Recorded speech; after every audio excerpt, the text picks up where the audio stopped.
Three student. Now today we continue our chapter Mesopotamian civilization.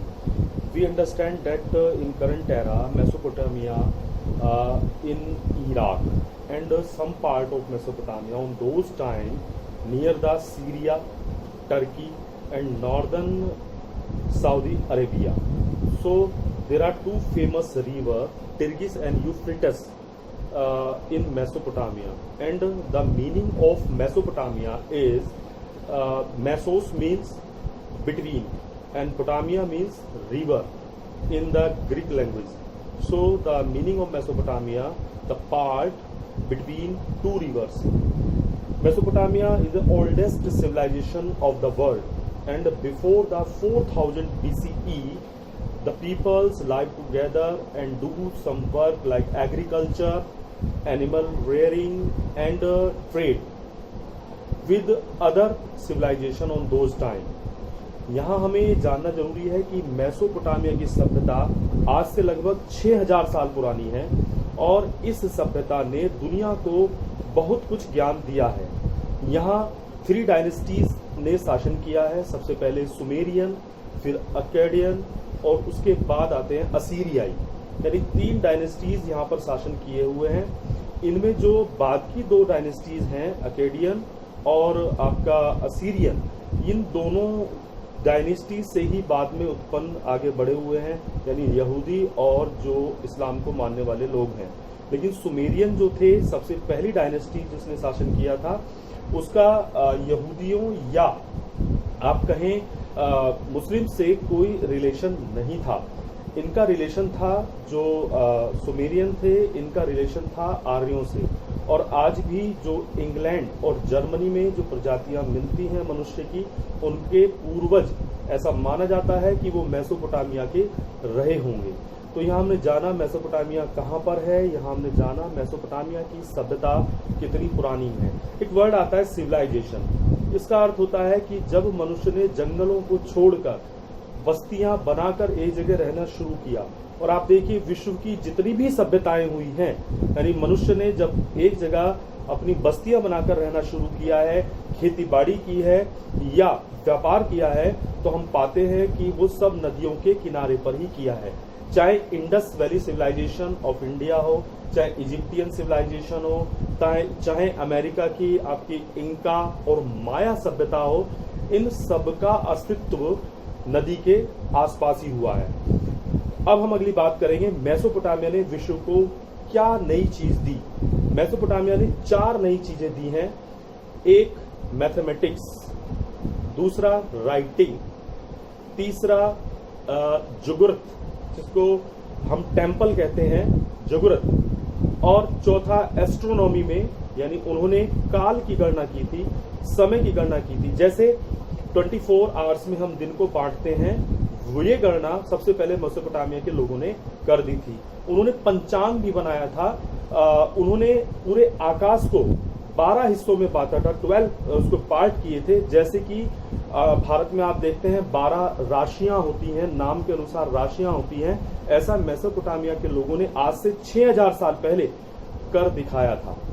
अब बात आता है कि हम उनके बारे में कैसे जान पाते हैं आज के समय में, उनके इतनी 6000 साल पुरानी जो सभ्यता थी, इसके बारे में हमें कैसे पता लगा। तो ये कुल आप मान लीजिए 150 या 200 साल पहले इस सभ्यता के विषय में पता लगा। पहले जो ये दोनों नदियां हैं, टिग्रिस और यूफ्रेटिस, इसके आसपास टीले दिखाई देते थे। बड़े बड़े टीले होते थे, ऊंची ऊंची पहाड़ियां थी और ये माना गया था कि केवल ये सिंपल पहाड़ियां हैं। लेकिन उन पहाड़ियों के नीचे और उन पहाड़ियों के आसपास विश्व की प्राचीन सभ्यता के अवशेष मिलने शुरू हुए। एक नाम आता है रोल्सन। रोल्सन ने सबसे पहले उस लिपि को, उस इंस्क्रिप्शंस पे पढ़ा, उस आप कहें स्क्रिप्ट को पढ़ा जिसमें मेसोपोटामिया का इतिहास दफन था। और ये जो स्क्रिप्ट थी जिसको रोलिंसन ने पढ़ा था, ये स्क्रिप्ट एक बहुत ऊंचे पहाड़ पर लिखी गई थी। रोलिंसन ने अपनी जान की परवाह किए बिना इस पहाड़ पर चढ़कर उस लिपि को पढ़ा और उसके अर्थ निकाले। अब बात आता है ये स्क्रिप्ट थी कौन सी। मेसोपोटामियन पीपल्स सुमेरियन भाषा का, लैंग्वेज का यूज करते थे और जो उनकी लिपि थी, स्क्रिप्ट थी, उसे कहा जाता था cuneiform. Cuneiform is a script which written by the Mesopotamian peoples, and you know that there are 5,000 of words in this script which use the Mesopotamian peoples. 5,000 words mean some symbols, like the Mesopotamian peoples use the different symbol in their script. जैसे मछली के लिए मछली का एक symbol बना हुआ है, शेर के लिए एक सिंबल बना हुआ है, खाने का कोई पदार्थ है, खाने की कोई चीज है तो उसका एक सिंबल बना हुआ है. तो इसीलिए 5000 के करीब ये सिंबल और वर्ड्स मेसोपोटामियन लिपि में थे.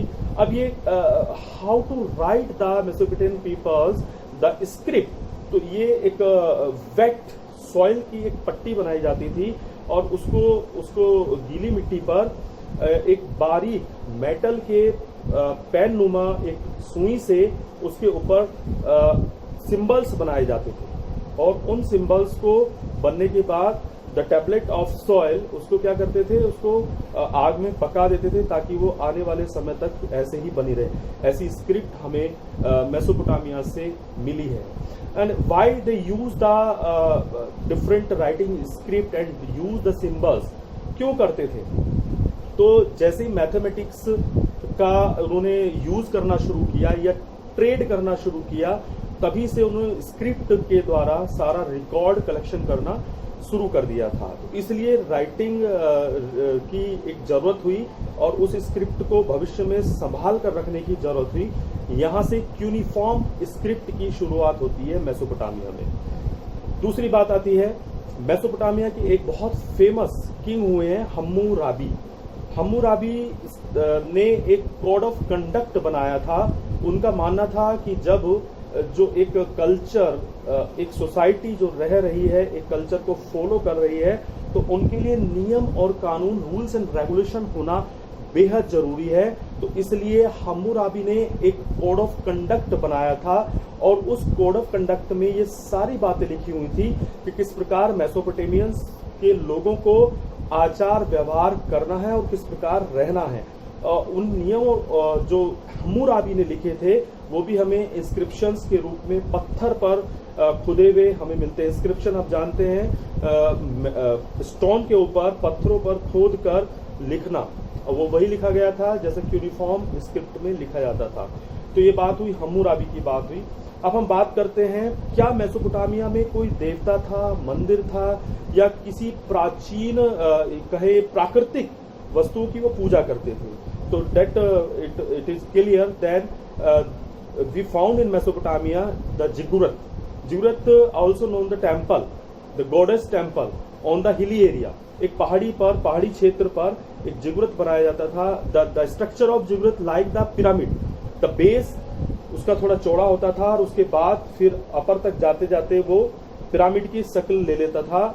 और ये स्कल्पचर जो मिला है वो मेसोपोटामिया में मिला है और इसी में ऐसा वो लोग मानते थे कि देवता निवास करता है.